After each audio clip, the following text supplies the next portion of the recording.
Picture this, you've spent years watching your favorite 90s sitcom, laughing at every punchline, quoting scenes with friends, only to later discover that behind the cameras, the cast was hiding secrets. Secrets the network never wanted you to uncover: feuds, shady backroom deals, career sabotage, and even the real story of who inspired the show in the first place. Today, we're pulling the curtain back on Living Single. And trust me, after hearing what the cast has finally admitted, you'll never look at the show the same way again. Living Single wasn't just another sitcom. It was bold, groundbreaking, and unapologetic celebration of Black culture, ambition, and friendship. Debuting in 1993, during an era when television was still dominated by white-centered stories, it introduced the world to Khadijah, Maxine, Sinclair, Overton, and Kyle. 6 unforgettable characters navigating careers, love, and life in New York City. But what fans didn't see was that the show's legacy wasn't just about laughter. Behind the curtain were fierce rivalries, network politics, and shocking industry moves that nearly tore apart everything the cast had built, from battles over pay and creative control to betrayals that would shake the set. There's also the surprising truth about how Living Single directly shaped one of the biggest sitcoms in television history, plus the heartbreaking confessions the cast shared years later. This story is layered in ways you've never heard before. And here's the twist. Only recently have the actors begun speaking openly about what really went on. Some of their revelations will make you proud, others will leave you shocked, and a few might even make you downright angry. So buckle up, because in the next few minutes we're going to uncover the untold history of Living Single, the near disasters, the moments that almost ruined it, and the secrets the network buried for decades. And trust me, the most jaw-dropping detail doesn't come until the very end. Before Living Single turned into the cultural powerhouse we know today, its beginnings were anything but glamorous. The early 90s set the stage. Hip-hop was exploding. Black cinema was rising with films like Boys and the Hood and Boomerang. And television was only slowly beginning to realize that Black-led stories could dominate the mainstream. That's when Yvette Lee Bowser, a brilliant young writer who had sharpened her skills on a different world, stepped forward. She wanted to create something authentic, a sitcom that reflected the lives of young Black professionals full of ambition, style, and personality. Drawing straight from her own circle of friends, she began shaping the concept of 6 roommates and friends navigating life, relationships, and careers in New York City. But here's where things got tricky. Executives didn't believe an all-Black cast could hold down primetime. Some even suggested diversifying the group in ways that would have erased the show's very identity. Bowser pushed back hard. That fight for authenticity became the foundation of everything that followed. When Fox finally gave Living Single the green light, they weren't expecting it to dominate the airwaves. In fact, the network treated it like just another slot filler.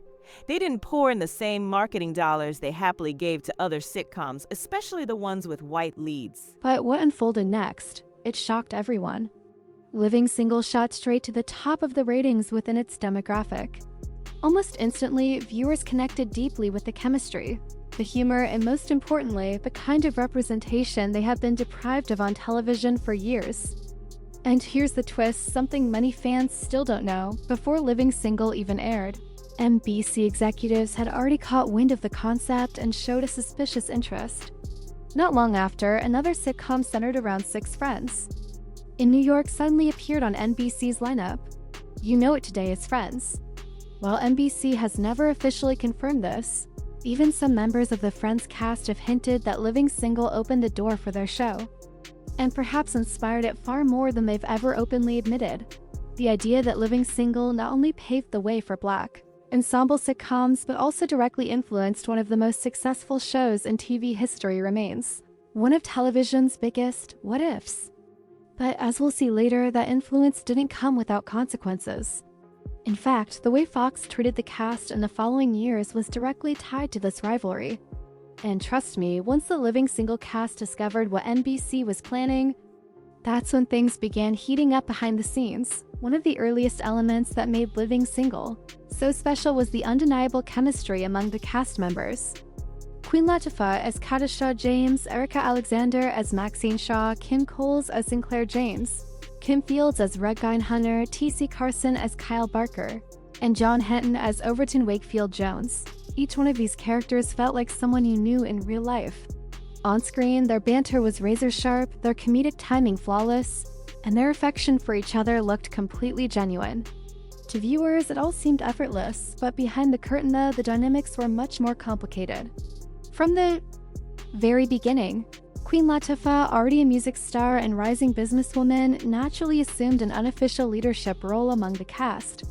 She wasn't just the show's face. She was pushing for authentic storylines, making sure the writers respected the culture, and even standing up for her fellow cast members when it came to fair treatment. Yet with leadership often comes tension. Some actors reportedly felt overshadowed. Worried that too much of the spotlight was leaning in Latifah's direction. Then came the Erika Alexander factor. Fresh off her role as Cousin Pam on The Cosby Show, Alexander brought a sharp wit and fearlessness that turned Maxine into an instant fan favorite. But her bold personality sometimes clashed with the lighter, more playful comedic styles of her co-stars. Insiders revealed that while Alexander and Latifah respected each other professionally, their visions for creative direction didn't always line up. And then there was Kim Fields. Already a familiar face thanks to The Facts of Life, she carried her own kind of star power. Having been in the business since childhood, Fields had a different perspective on how a set should operate. Whispers circulated that she occasionally saw the younger, less experienced cast members as undisciplined, while others felt she kept her guard up compared to the more easygoing personalities around her. But perhaps the most unexpected tension came from T.C. Carson, Kyle Barker, and the network itself. Carson never hesitated to speak up whenever he believed the show wasn't receiving the same resources or respect as other Fox productions. Later interviews revealed that his outspoken nature rubbed executives the wrong way, a clash that, in time, would end up costing him dearly. Even so, despite those occasional flare-ups, the cast maintained a professional respect that kept the whole machine running smoothly. They understood that their chemistry was the heartbeat of the series, and the audience could never be allowed to sense cracks in that foundation. But here's the problem: even the strongest chemistry can't survive once the network starts playing favorites. And that's exactly what went down when Fox shifted its attention to other shows in the mid-90s. The fallout from that choice? It hit Living Single harder than anyone expected. By the mid-1990s, Living Single was an undeniable hit. It wasn't just topping ratings in African-American households, it was also pulling strong numbers across the board. For Fox, you'd think that kind of success will push the network to double down on its investment. More marketing, more promotion, more everything, but that's not what happened. Instead, Fox turned its focus and budget toward new shows it believed would draw a broader audience. In other words, they started prioritizing white-led sitcoms like Friends and Mad About You, series with setups suspiciously close to Living Single. The difference was obvious to the cast and crew. While other Fox hits were getting prime billboard space, glossy ad campaigns, and non-stop press coverage, Living Single was left to rely mostly on word of mouth and the loyalty of its fans. And this wasn't just about pride, it was about survival. And television, marketing dollars can make or break a show. They can mean the difference between a long, healthy run and an early cancellation. So when the cast realized the network was treating them like second-class citizens despite their success, tensions began to boil. One of the loudest voices belonged to T.C. Carson. In later interviews, Carson admitted he directly confronted Fox executives about the lack of promotion, the budget disparities, and their dismissive attitude toward Black-led programming. And according to him, the message he got back couldn't have been clearer: stop making noise or pay the price. But Carson didn't stay quiet, and the consequences came fast. After 5 seasons, Carson's character, Kyle Barker, was abruptly written out of the series. The official story claimed Kyle had moved to London for work. But behind the scenes, most believed his exit was nothing more than punishment for speaking out. Other cast members felt the pressure too.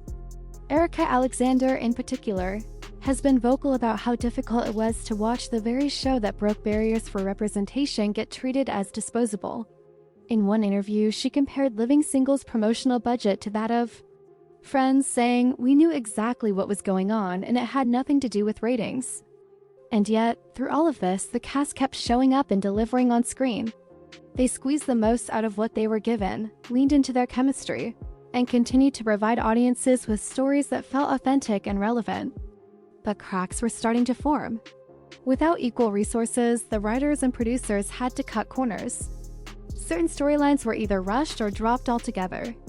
And while fans at home might not have noticed the behind-the-scenes struggles, the energy on set was clearly changing. Here's the kicker: while Fox was sidelining Living Single, Friends, the very show many believed was directly inspired by it, was becoming a global cultural phenomenon, raking in millions per episode and dominating every pop culture conversation. Yes, that comparison wasn't lost on the Living Single cast. But the worst was still ahead, because when the show finally wrapped, the way Fox handled its finale left both the cast and the fans feeling cheated out of the farewell they deserved.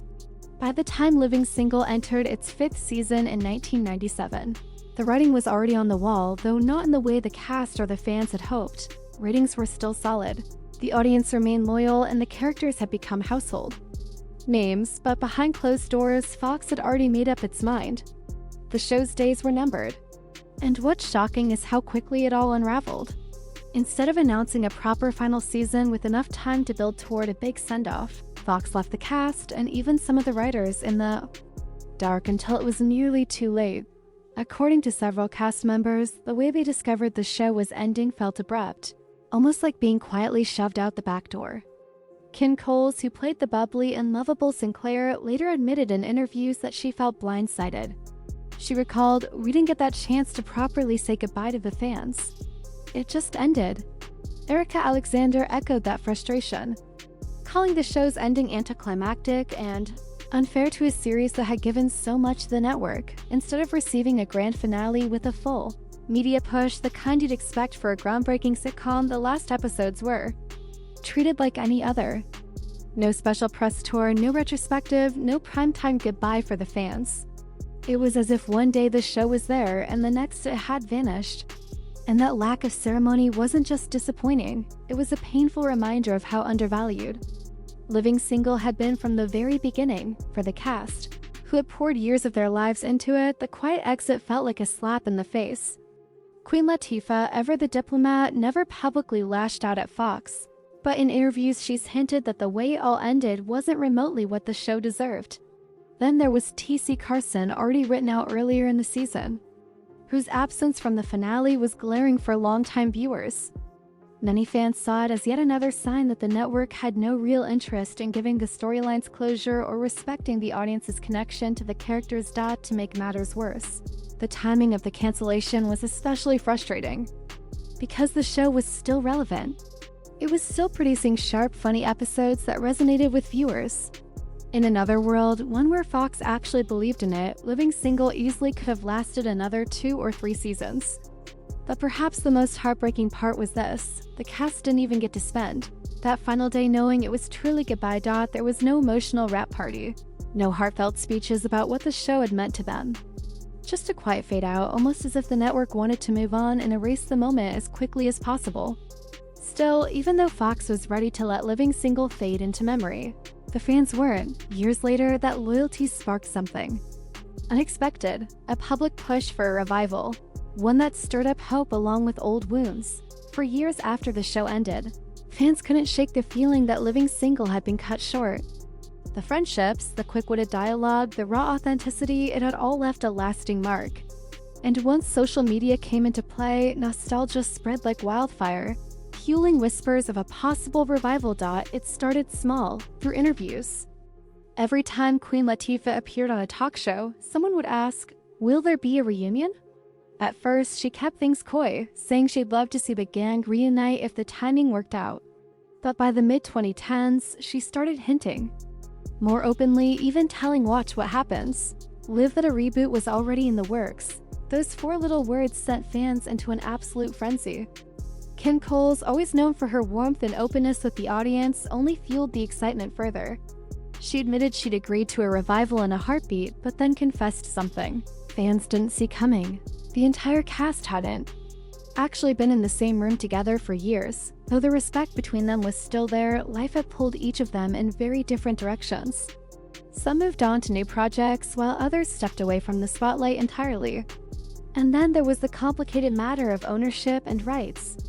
Since the series belonged to Warner Brothers Television, bringing it back meant wading through layers of corporate red tape. According to cast members, that process was far more complicated than anyone imagined, with negotiations dragging on year after year. During that period, we also began hearing more raw truths about what had happened behind the scenes. T.C. Carson, no longer tied to keeping peace with Fox, spoke freely about being branded difficult simply because he demanded that the network treat Living Single with the same respect it showered on Friends.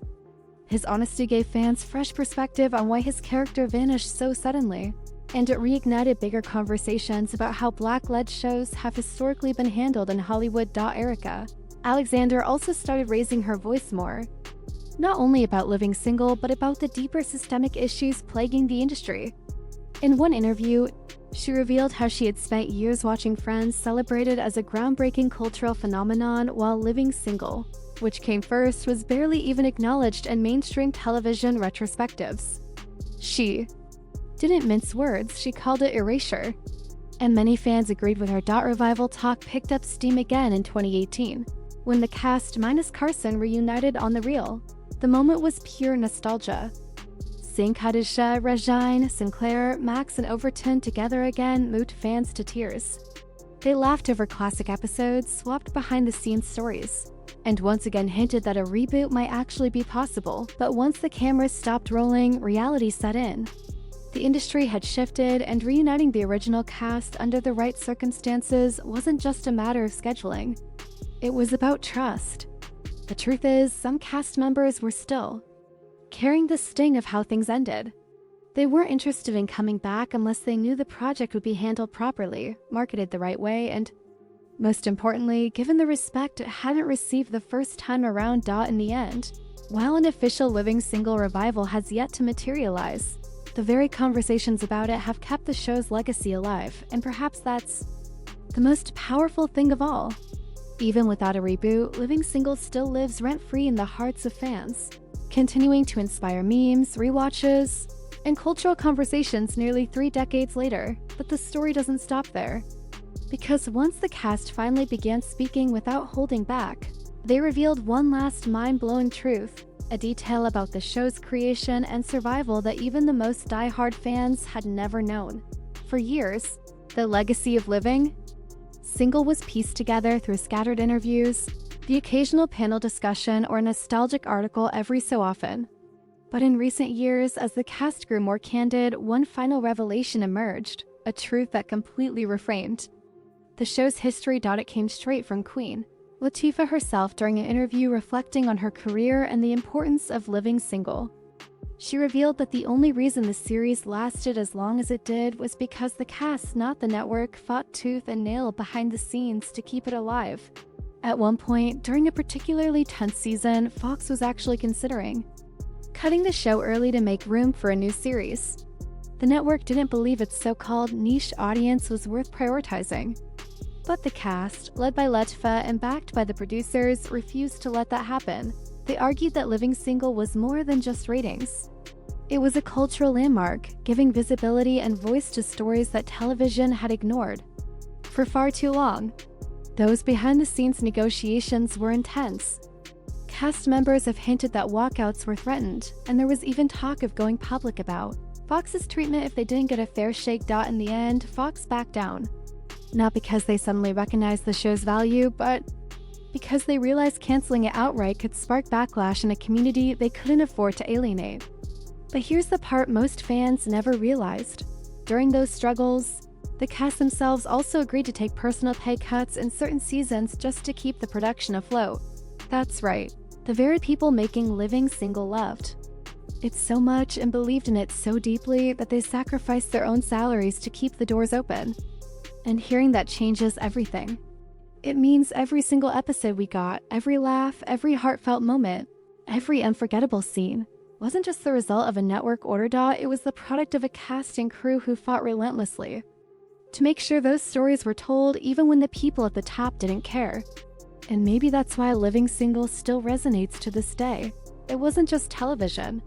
It was a labor of love, of resilience, and of defiance in an industry that too often overlooks Black creativity unless it can be repackaged for a mainstream, wider audience.